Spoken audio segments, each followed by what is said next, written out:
बच्चों, नमस्कार दोस्तों, मैं राकेश मौर्य आप सभी का नीट बायोलॉजी में हार्दिक स्वागत है। आज हम आपको नीट 2024 में पूछे गए क्वेश्चन का कुछ सोल्यूशन बताएंगे। जो कि आज हम एक क्वेश्चन बताएंगे जो जेनेटिक्स क्लास 12 के जेनेटिक्स के लेसन से लिया गया है।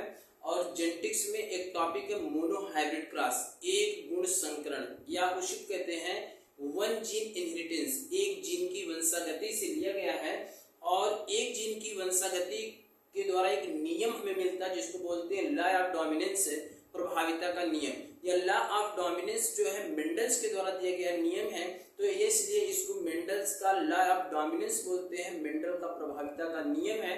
तो इस क्वेश्चन का कहने का मतलब है कि इस क्वेश्चन में 5 ऑप्शन दिए गए हैं और उन पांचों ऑप्शन में से चुनना है कि मेंडल के द्वारा जो दिए गए लॉ ऑफ डोमिनेंस से प्रभाविता का नियम है, तो कौन कौन से ऐसे ऑप्शन से जो प्रभाविता के नियम को फॉलो करते हैं। तो आइए बच्चों, हम एक बार इस क्वेश्चन को पहले देख लेते हैं कि which one of the following can be explain on the basis of Mendel's law of dominance. Mendel के द्वारा दिए गए प्रभाविता के नियम को कौन कौन से ऐसे निम्न में से कौन से ऑप्शंस है जो एक्सप्लेन करते हैं, परिभाषित करते हैं।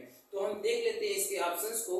पहला ऑप्शन दिया गया है out of one pair of factors one is dominant and the other is recessive. इसका कहने का मतलब ये है कि जो फैक्टर्स है कारक, पहले बच्चों समझ लीजिए कि आप कारक किसे कहते हैं। जैसे किसी भी पौधे या किसी भी जंतु के जो शारीरिक लक्षण होता है, जैसे लंबाई की वृद्धि के लिए लक्षण के लिए एक जीन पाया जाता है, या लंबाई कम हो रहा है तो वह जीन रिसेसिव है, या हमारे शरीर के अंदर कोई प्रोटीन का निर्माण हो रहा है या तो उसके लिए कोई न कोई एक जीन रिस्पॉन्सिबल जिम्मेदार होता है। जैसे हम मान लेते हैं कि मेंडल से एग्जाम्पल है कि मटर के पौधे की लंबाई के लिए, तो मटर के पौधे की लंबाई के लिए एक जीन जोड़ी होता है, जीन जोड़ी में पाए जाते हैं, कैपिटल टी होते हैं। तो यह जो कैपिटल टी एक फैक्टर्स है, एक कारक है, यह किसी एक विशेष लक्षण को प्रदर्शित करने का कार्य करते हैं। अगर हम यहाँ पर स्मॉल टी लिखते हैं तो यह भी जीन जोड़ी अपना एक फैक्टर्स है, कारक है, जो किसी पौधे को बौना छोटा करने का कार्य करते हैं। तो यह यहाँ पर एक फैक्टर्स है। तो कहने का मतलब out of one pair of factors one is dominant and the other is recessive. क्या किसी फैक्टर्स में जोड़ी में एक डोमिनेंट और एक रिसेसिव होते हैं? बिल्कुल होते हैं। देखिए आप मेंडल्स के द्वारा दिए गए एक गुण संकरण के बारे में पहले देख लीजिए, जिसको बोलते हैं एक जीन की वंशागति। तो इसके बारे में आप समझ जाएंगे क्या एक डोमिनेंट एक रिसेसिव होता है कि नहीं होता है। देखिएगा, मेंडल के द्वारा दिए गए एक मटर का लंबा पौधा होता है जिसमें जीन जोड़ी कैपिटल टी होते हैं। इसके बाद मेंडल के द्वारा लिए गए एक बौना पौधा है जिसमें जीन जोड़ी स्मॉल टी होती है। इसको हम P1 पीढ़ी, पेरेंटल पीढ़ी कहते हैं, जनकी पीढ़ी कहते हैं, जनकी पौधे भी कह सकते हैं। यहाँ से कैपिटल टी एक युग्मक बनेगा, यहाँ से स्मॉल टी युग्मक बनेगा, दोनों में फ्यूजन होगा तो यहाँ पे कैपिटल टी स्मॉल टी, मतलब पौधे जो बनेंगे F1 पीढ़ी के पौधे और सभी पौधे संकर लंबे पौधे बनेंगे। यहाँ पर देखिए जीन रूप जो है कैपिटल टी और स्मॉल टी है। तो कहने का मतलब ये है कि क्या जो फैक्टर्स है उसमें एक dominant and the other is recessive होते हैं? बिल्कुल होते हैं, एक डोमिनेंट और एक रिसेसिव यहाँ पर देखिए F1 पीढ़ी में पाए जाते हैं। इसका मतलब पहला ऑप्शन जो है लॉ ऑफ डोमिनेंस को फॉलो करता है। ठीक है बच्चों, देखिएगा दूसरा ऑप्शन देखिएगा, alleles do not show any expression. कह रहा है कि एलिस जो होते हैं वह do not show any expression, मतलब एलिस कोई एक्सप्रेशन नहीं, कोई लक्षण प्रदर्शित नहीं करते हैं, ये गलत है। इसलिए गलत है, यहाँ पर देखिए कि जो जीन जोड़ी है, यहाँ पर ये जीन जोड़ी की जो इकाई है कैपिटल टी स्मॉल टी, यही एलिस है।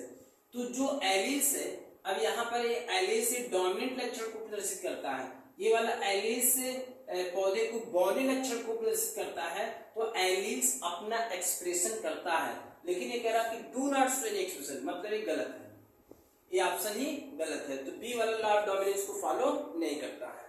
अब देखिएगा तीसरा ऑप्शन, फैक्टर्स अकर इन पेयर्स। बिल्कुल, फैक्टर्स देखिए यहाँ पे जोड़ी में पाए जाते हैं इन नॉर्मल डिप्लॉयड प्लांट्स। बिल्कुल आसान है तो कि जो डिप्लॉयड प्लांट्स है उसमें फैक्टर्स जो होते हैं जोड़ी में पाए जाते हैं। बिल्कुल आसान है, चाहे यहाँ पे प्योर डोमिनेंट जीन के रूप में हो जोड़ी में, चाहे यहाँ पे जो है कि प्योर रिसेसिव जीन जोड़ी के रूप में हो, चाहे यहाँ पे एक डोमिनेंट और एक रिसेसिव जीन जोड़ी के रूप में, लेकिन वो जोड़ी में पाए जाते हैं।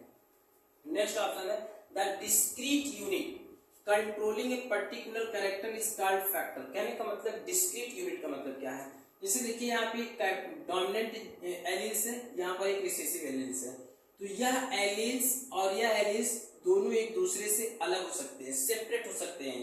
जब ये दोनों एक दूसरे से सेपरेट हो सकते हैं इसको बोलते हैं डिस्क्रीट यूनिट, और यह कंट्रोल करते हैं किसी एक विशेष लक्षण को। यह मटर के पौधे के लंबे होने के लक्षण को प्रदर्शित करता है, या मटर के पौधे के बौने लक्षण को प्रदर्शित करता है, या किसी एक विशेष लक्षण को प्रदर्शित करते हैं। तो क्या इसी को हम फैक्टर कहते हैं? बिल्कुल, हम इसी को फैक्टर कहते हैं। जो यहाँ पे डिस्क्रीट यूनिट होते हैं, जो अलग अलग लक्षण प्रदर्शित करते हैं, उसी को हम फैक्टर्स कहते हैं। तो इसी वाला ऑप्शन भी सही हो जाएगा आपका।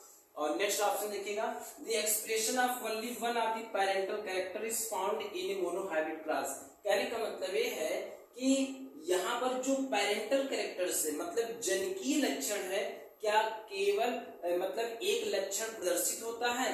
फाउंड इन मोनोहाइब्रिड क्लास मतलब एक गुण संकरण में क्या जनकीय लक्षण केवल प्रदर्शित होते हैं?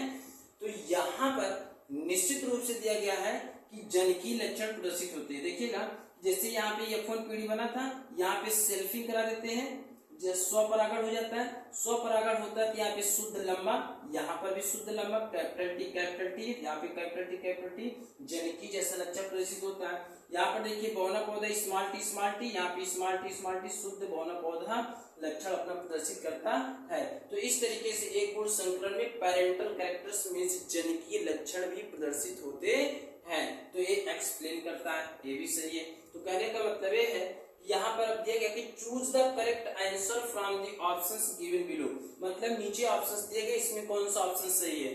तो ए वाला ऑप्शन सही है, तो ए वाला ऑप्शन इसमें भी है, इसमें तो नहीं है, ये बिल्कुल नहीं होगा। अब इसमें भी है, इसमें भी है। चलिए बी वाला ऑप्शन देखते हैं। बी वाला ऑप्शन तो गलत है, इसका मतलब ए ऑप्शन गलत हो जाएगा। बी वाला ऑप्शन कौन सा है? ए भी गलत हो जाएगा। सही ऑप्शन आपका मिल गया। आंसर आपका जो है सेकंड, ऑप्शन नंबर सेकंड जो है ये आपका करेक्ट ऑप्शन है, ये आपका सही होगा। सी वाला भी यहाँ पे सही है, डी वाला भी आपका सही है, ई वाला भी आपका सही है। कहने का मतलब बी को छोड़ करके ए, सी, डी एंड ई आपके ऐसे चार ऑप्शंस हैं जो मेंडल्स के लॉ ऑफ डोमिनेंस प्रभाविता के नियम को फॉलो करते हैं। तो इस तरीके से बच्चों जो जेनेटिक्स का लेसन है, इसमें एक गुण संकरण या मोनोहाइब्रिड क्रॉस है या प्रभाविता के नियम को अगर आप बेसिक इंफॉर्मेशन के साथ साथ कुछ कॉन्सेप्ट अगर आप जानते हैं तो निश्चित रूप से आपका ये नीट 2024 का क्वेश्चन आसानी से सॉल्व हो जाएगा। और आप इस तरीके से आप एक एक क्वेश्चन को सॉल्व करते रहिए, निश्चित रूप से आपके जो 2025 या 26 का नीट का टारगेट होगा आपका सिलेक्शन निश्चित रूप से हो जाएगा।